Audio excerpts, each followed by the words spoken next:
ठाकुर जी योजना बना दें सारी। मीराबाई के साथ रास हुआ। मीराबाई योजना नहीं बनाती थी, ठाकुर जी ही अपने आप ऊपर से ऊपर योजना। अब देखो, मीराबाई कोई भक्ति के मार्ग में नहीं थी। एक दिन बस एक बारात जा रही थी मेड़ता में, और बारात देख करके छोटी सी मीरा ने अपनी मां से कहा, मां ये कौन है? ये इतने सारे लोग नाच क्यों रहे हैं? और ये पीछे घोड़े पर बैठ करके ये कौन जा रहा है? तब मां ने बताया, बोली ये बारात है, और ये दूल्हा पे जो ये घोड़ी पर जो बैठा है ये दूल्हा है। ये एक कन्या से विवाह करने जा रहा है, और विवाह करके फिर हमेशा के लिए कन्या को अपने घर ले जाएगा। मीरा बोली, विवाह कन्या का होता है? मीरा की मां बोली, हाँ कन्या का होता है। मैं भी तो कन्या हूं, मेरा भी ब्याह होगा। बोला, हाँ तेरा भी ब्याह होगा। अब तो मीरा इतनी सोच में चली गई, मेरा दुल्हा कौन होगा? मेरे दुल्हा कौन है? मेरे लिए बारात लेकर के ऐसे दुल्हा बन करके सेहरा पहन करके घोड़ी पे बैठ के कौन आएगा? मां कहने लगी, अभी कोई उम्र है तेरी पूछने की? चल मीरा अपने काम कर। नहीं, अब तो बालक की भांति पीछे पड़ गई। बताओ ना, मेरे दुल्हा कौन है? मेरे दुल्हा कौन है? मेरे बींद कौन है? मेरी बारात लेके कौन आएगा? मुझे लेकर के कौन जाएगा? सेहरा पहन के कौन आएगा? उठते बैठते चलते फिरते सोते हर समय मीरा यही पूछती रहती, मेरे दुल्हा कौन है? मेरे दुल्हा कौन है? छोटी सी मीरा। जैसे कभी कभी माता पिता परेशान हो जाते हैं तो बच्चे से कंटक छुड़ाने के लिए कुछ कह देते हैं, ऐसे ही मीरा की मां ने बोल दिया। ये बैठे हैं मुरली हाथ में लेकर के, मोर पिछ लगा करके, तेरे कक्ष में जो बैठे हैं गिरधर, यही है तेरे बींद, यही है तेरे प्रियतम, यही है तेरे दुल्हा, यही लेके आएंगे बारात। ये रास हुआ। मीरा ने कुछ नहीं किया, ठाकुर जी ने ही मीराबाई की मां के मुख से स्वयं उच्चारण करवा दिया कि ये तेरे प्रियतम है। और मीराबाई एक बाल बुद्धि, एक छोटी बालिका, विश्वास कर लिया मां की बात पर। अब तो उसकी दृष्टि बदल गई। अब वो जब जब देखती हैं तब ठाकुर जी से कहती हैं, जब आप आओगे तो ऐसा वाला सेहरा पहन के आना, जब आप आओगे ऐसी घोड़ी पर बैठ के आना। मैंने सुना है आपके मित्र हैं महादेव, उनको भी ले आना बारात में। मैंने सुना है ब्रह्मा जी भी आपके मित्र, उनको भी लेके आना। सुनो, ऐसी बात करती है एकांत में। इंद्रादि देवताओं को भी संग लेकर के आना, हमारे पिताजी राजा हैं, बहुत अच्छी व्यवस्था करेंगे सबकी। अपने चित्त से ठाकुर जी को प्रियतम मान लिया। ये रास हुआ मीरा के साथ।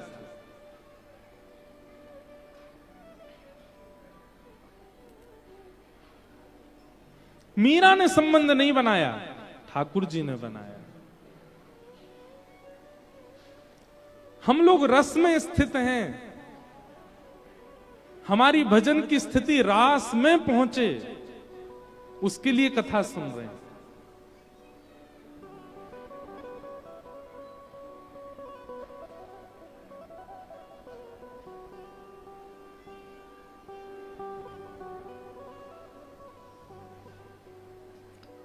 कितने भक्तों के साथ रास किया ठाकुर जी ने। रास का मतलब नृत्य नहीं होता। हमारे दक्षिण में तिरुपति बालाजी हैं, नाम सुना है? तिरुपति बालाजी। तो तिरुपति बालाजी दर्शन करने के लिए एक आचार्य चरण दर्शन करने गए। जेठ के महीना में गए, बहुत गर्मी, और गर्मी में भी पहाड़ जो होते हैं वो और ज्यादा तपते हैं। पहाड़ पर हैं तिरुपति बालाजी, नारायण भगवान का मंदिर है। तो उन्होंने जाकर के देखा कि इतनी गर्मी और इतना ताप से वो पूरा पहाड़ गर्म हो रहा था। उनके मन में भाव आया कि अगर श्री वेंकटेश भगवान तिरुपति बालाजी के मंदिर के बाहर एक सरोवर हो और उस सरोवर में जल भर दिया जाए तो इतने ताप में श्री ठाकुर जी को सरोवर के जल से थोड़ी थोड़ी शीतलता का अनुभव होता रहेगा। कभी कभी ठाकुर जी नौका विहार करने, जल क्रीड़ा करने बाहर आ जाएंगे। अब आचार्य चरण, उस समय इतने लोग तो थे नहीं, स्वयं गए और जाकर के फावड़ा उठा करके एक स्थान को खोदने लगे। उनके साथ में उनकी पत्नी थी। पत्नी सगर्भा थी, गर्भ में बालक। पत्नी को कहते, देखो देवी, तुम्हारे गर्भ में संतान है, पर हमको ये सेवा ठाकुर जी की करनी है। मिट्टी निकालते और एक परात में भरते, पत्नी के सिर पर रखते, बोले धीरे धीरे जाओ, दूर वहां फेंक करके आना। एक दिन आज हो गया, अब महीना, 2 महीना, साल, जब तक हो, बालक का जन्म भी यहीं हो जाए, ये सेवा करके जानी है ठाकुर जी के लिए, सरोवर बना के जाना है। 1 दिन, 2 दिन, 3 दिन, 4 दिन बीत गए। भीतर बैठे हुए ठाकुर जी को दया आने लगी। किन पर? उनकी पत्नी पर। वो सगर्भा है, गर्भ में बालक है, और ऐसे धीमे धीमे जाती हैं, जाके मिट्टी फेंकती हैं।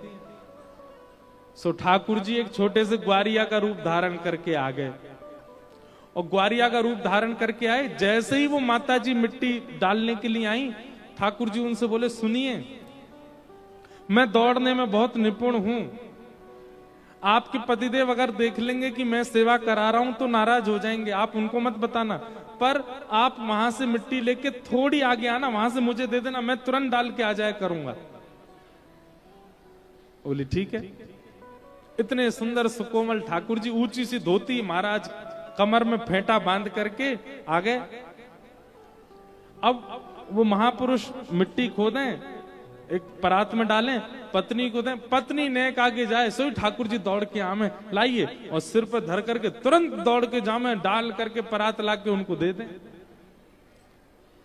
अब यहां वो महापुरुष 2-3 परात मिट्टी भरते थे, लेकिन आज एक ही भरने लगे। इतने में तो पत्नी आ गई। उनका, देवी तुम दौड़ के जाती हो क्या? नहीं नहीं, दौड़ के तो नहीं जाती। तो यहीं फेंक देती हो क्या? बोले नहीं नहीं। क्या बात है, सही बताओ, इतनी जल्दी मिट्टी कहां फेंक के आई हो? तब उन्होंने बताया, बोले कि महाराज, एक छोटा सा बालक है, वो आता है दौड़ करके, मेरे हाथ से परात लेके भाग के फेंक के तुरंत आ जाता है। छोटा बालक? यहां कहां से वन में आया कोई बालक? बोले पता नहीं, 4-5 दिन से वही सेवा करवा रहा है। अच्छा, हमें दिखाना। आप जैसे ही गए और जाकर के परात लेकर के जाने, तुरंत आगे से दौड़ते हुए आते देखा, वो आचार्य चरण इतने ज्ञानी थे, इतने भक्त थे, देखते ही रूप माधुरी देखते ही पहचान गई, ये तो कोई और नहीं, साक्षात ठाकुर जी हैं। आपको पीड़ा ना हो इसलिए आपकी सहायता कर रहे हैं। इसे कहते हैं रास। ये रास है। हमने रस का अनुभव कर लिया, पर हमको रास का अनुभव करना है। ठाकुर जी हमारे साथ भी कोई लीला करें, कुछ अनुभव कराया करें, कुछ अनुभूतियां कराया करें। रास।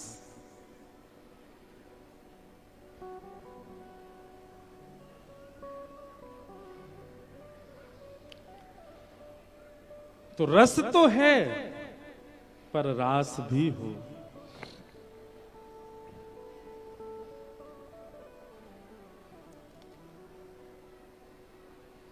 गोपियां सब रास के लिए उत्सुक हैं ठाकुर जी के साथ। रास का मतलब नृत्य नहीं है, रास का मतलब प्रायोरिटी देना। अभी हम मंच पे बैठे हैं, आप सब लोग सामने, कई बालक आते हैं, कई माताएं आती हैं, कोई कुछ लिखाने लाते हैं, कोई कुछ देने आते हैं, पर अब हम क्या करें, इकलौते हैं, इतने सारे लोगों के बीच से जाना तो है ही है।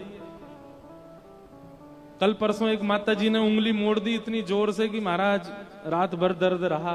मोड़ी उन्होंने जानबूझ के नहीं मोड़ी, खींच रही थी, लेकिन इतनी खिंच गई। एक बहन जी ने कल धोती खींच ली, बस खुलते खुलते बची। हमें तो कभी कभी अपनी लाज भी बचानी होती है, तो इसलिए आप लोगों का प्रणाम करना, आपका आना, आप लोग इतने प्रेम से देखते हैं, हमको अच्छा तो लगता है, पर हमको यूं लगती है कैसे निकले। तो ये अभी रस है, अभी हम रास वाली स्थिति में आ नहीं पा रहे। रास का मतलब क्या है? हम एक एक व्यक्ति से मिल लें, उसके हृदय के भाव सुन लें, उसके बातें सुन लें, उससे वो स्थिति बने, उसको रास कहते हैं।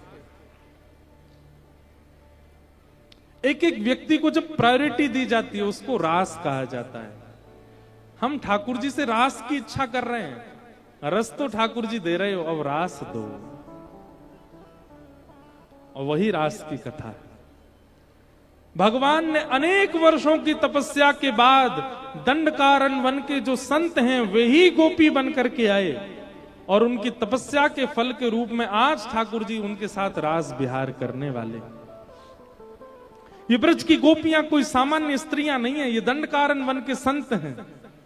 कब से तपस्या कर रहे हैं ठाकुर जी को प्राप्त करने के लिए, आज जाकर के इनका तप पूर्ण हो रहा है।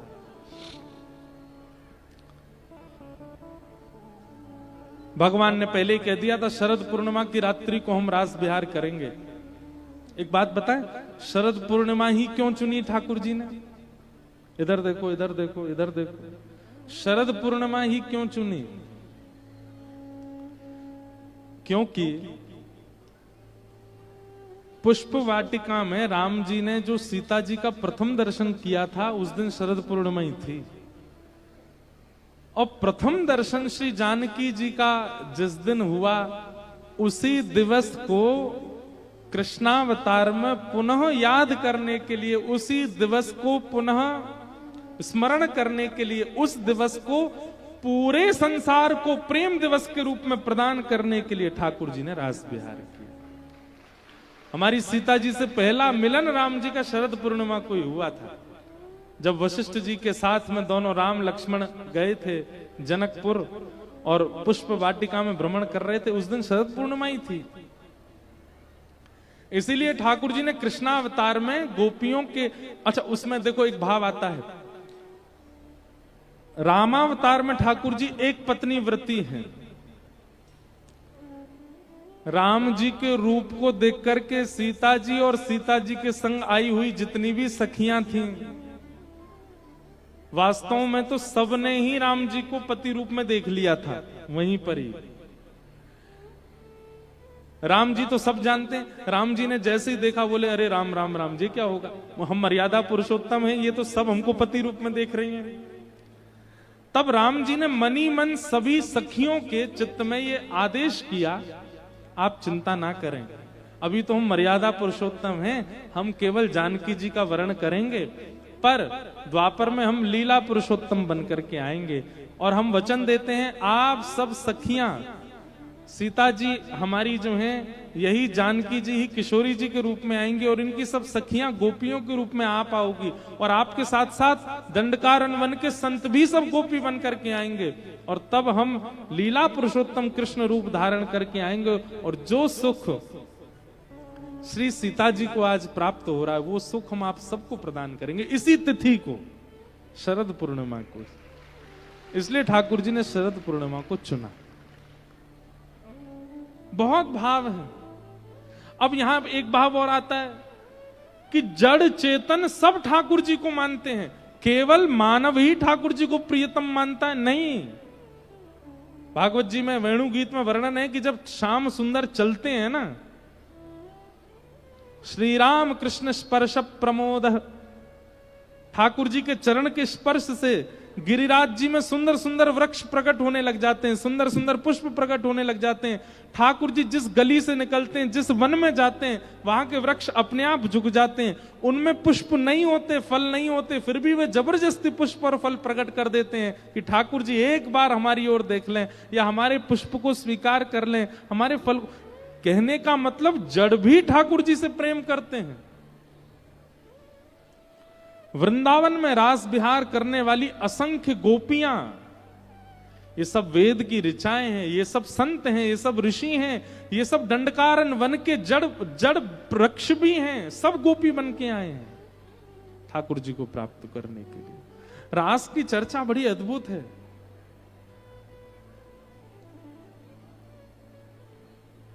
भगवान ने सब गोपियों को आश्वासन दिया कि हम शरद पूर्णिमा को रास करेंगे, और आज जैसे ही पूर्णिमा का चंद्रमा प्रकट हुआ आकाश में, और आज पूर्णिमा ही है, पूर्णिमा है ना आज पूर्णिमा है, ले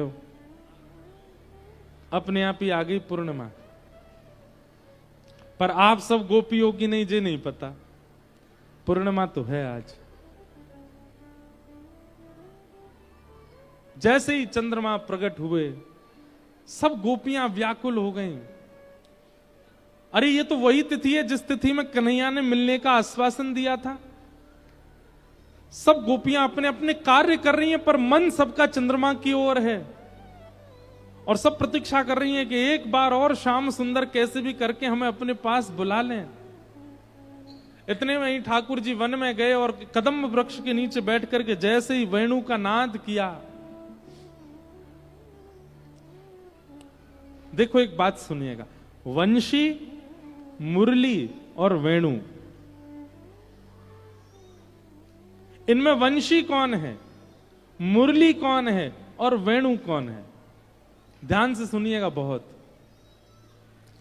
वाद्य एक ही है, लेकिन वाद्य का प्रयोग जिसको बुलाने के लिए किया जाता है उसका रूप बदल जाता है। वंशी हो जाता है, वेणु हो जाता है या मुरली हो जाता है। जैसे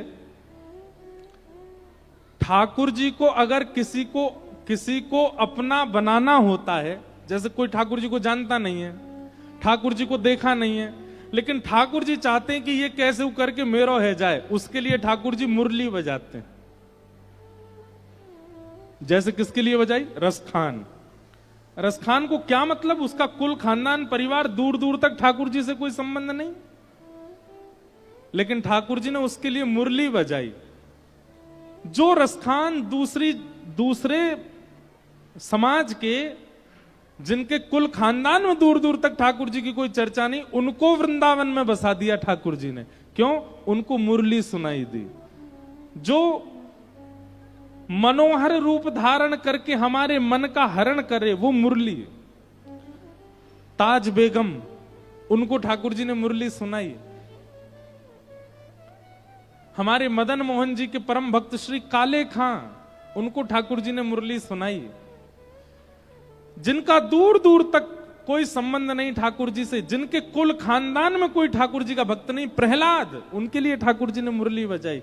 मुरली का मतलब धुन नहीं है, ठाकुर जी की छवि, ठाकुर जी का अनुभव जिस रूप में होता है उसी को मुरली, वेणु और वंशी कहते हैं।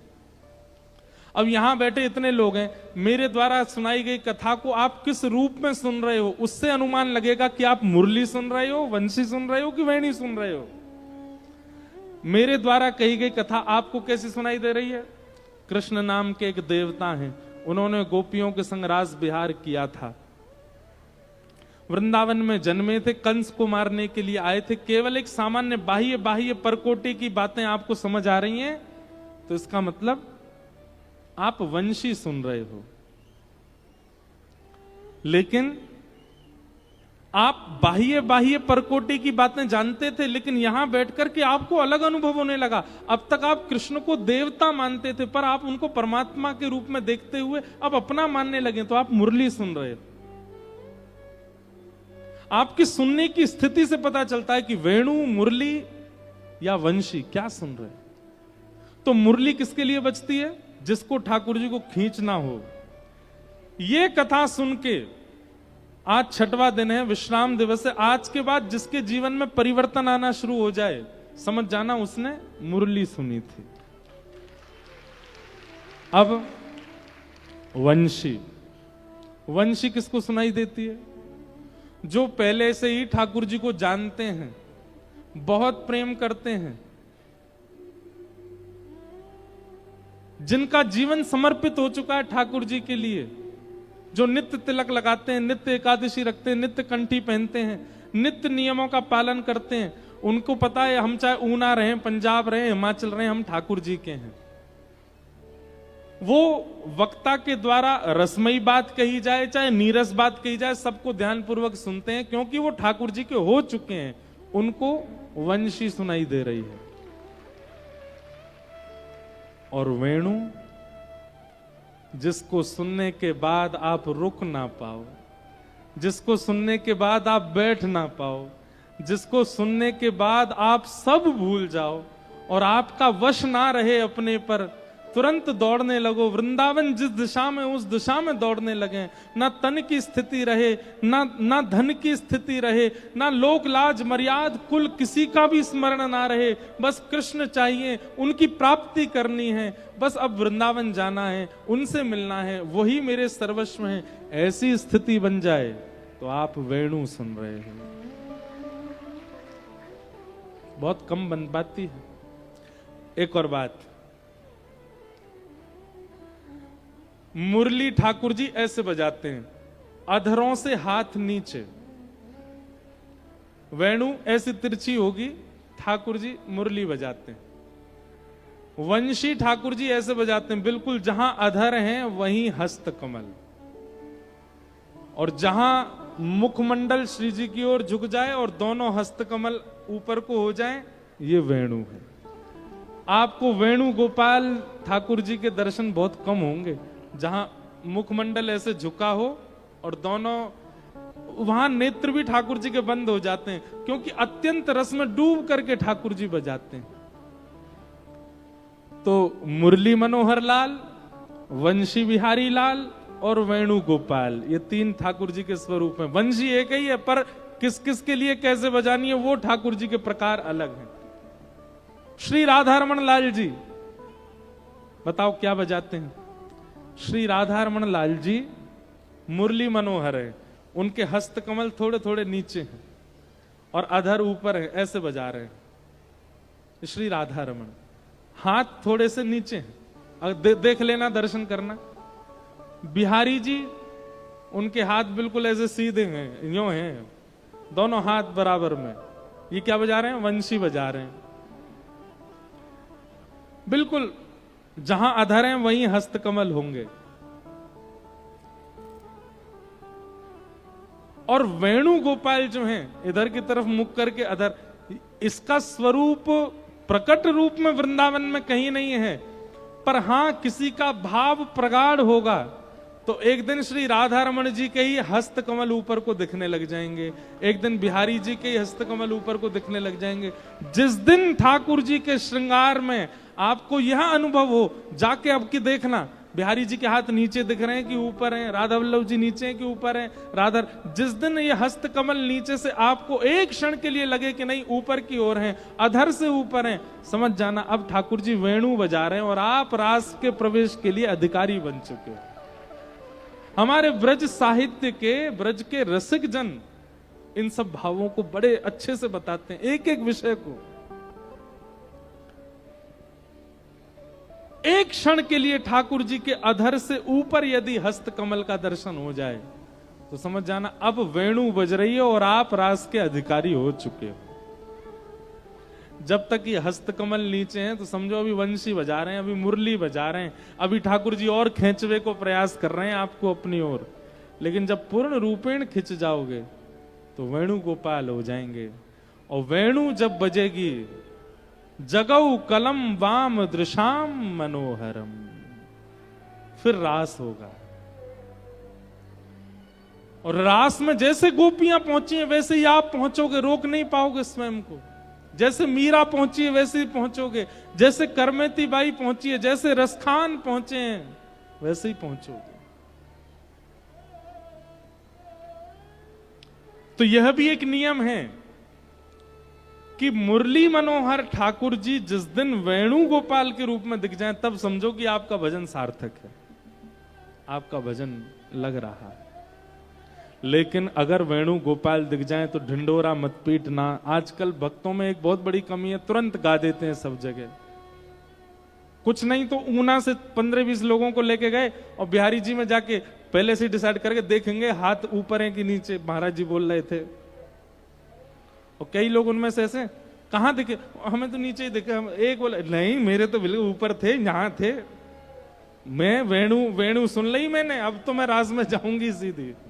बाकी सब निराश हो गए बेचारे, बोले हमको तो नीचे ही दिखे थे। ऐसा मत करना, प्रदर्शन नहीं। अगर अनुभव हो जाए तुरंत चुप हो जाना, गोपनीय रख लेना अपने चित्त में, अब बोलना ही नहीं है किसी को। मुझे वेणु गोपाल के दर्शन हो चुके हैं।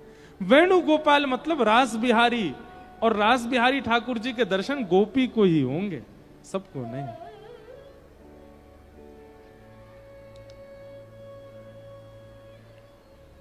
गोपियां सब दौड़ी, वेणु सुनते ही रोक नहीं पाई स्वयं को, दौड़ने लगी।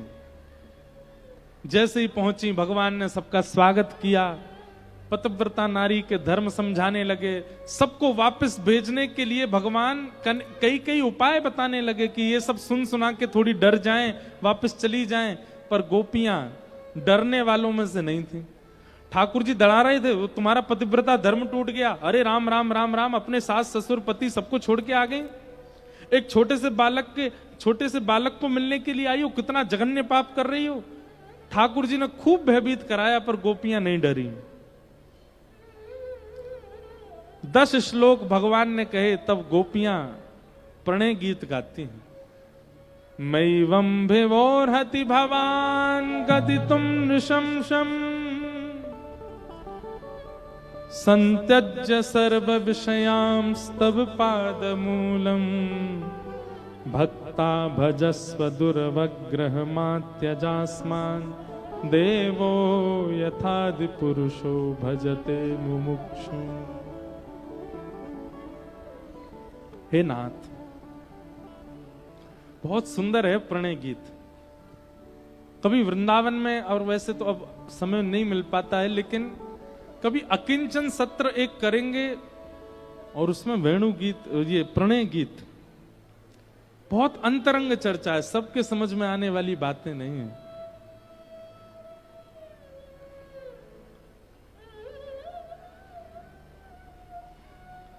कियत पत्य पत्य सुहृदामनुवृत्तिरंग स्त्रीणां स्वधर्म इति धर्म विदात्वयोक्तम् अस्त्वेव मे तदुपदेश पदे त्वयीशो प्रेष्ठो भवांस्तनुभृतां किलि बंधुरात्मा।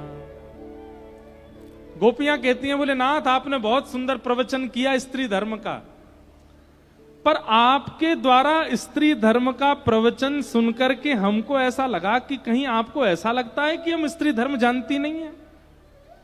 बताई तो उसको जाती है बात जो ना जानता हो। कहीं आप ऐसा तो नहीं सोच रहे कि कहीं हम पतिव्रता नारी नहीं है, हम अपने पतियों को छोड़ के पर पुरुष के पास चली आई हैं, तो कहीं आप हमको व्यभिचारिणी तो नहीं समझ रहे हो? ठाकुर जी से कह रही हैं गोपियां, नाथ हमारी बात सुनिएगा, हमारा प्रेम कैसा है ये अभी आप जाने ही नहीं हो, ये अभी आप समझे ही नहीं हो। हमारा प्रेम ऐसा है, हम आपसे मिलना नहीं चाहती, हम आपको देखना नहीं चाहती, आपका स्पर्श नहीं चाहती, आपसे बातें नहीं चाहती, आपसे कुछ भी नहीं चाहती हैं। हमारी प्रेम में कोई चाह नहीं है। संसार के प्रेम में मिलन की चाह होती है, सुनने की चाह होती है, देखने की चाह होती है, बहुत कुछ की चाह होती है। हमारा बिल्कुल प्रेम ऐसा नहीं है। हमारी केवल एक चाह है, क्या?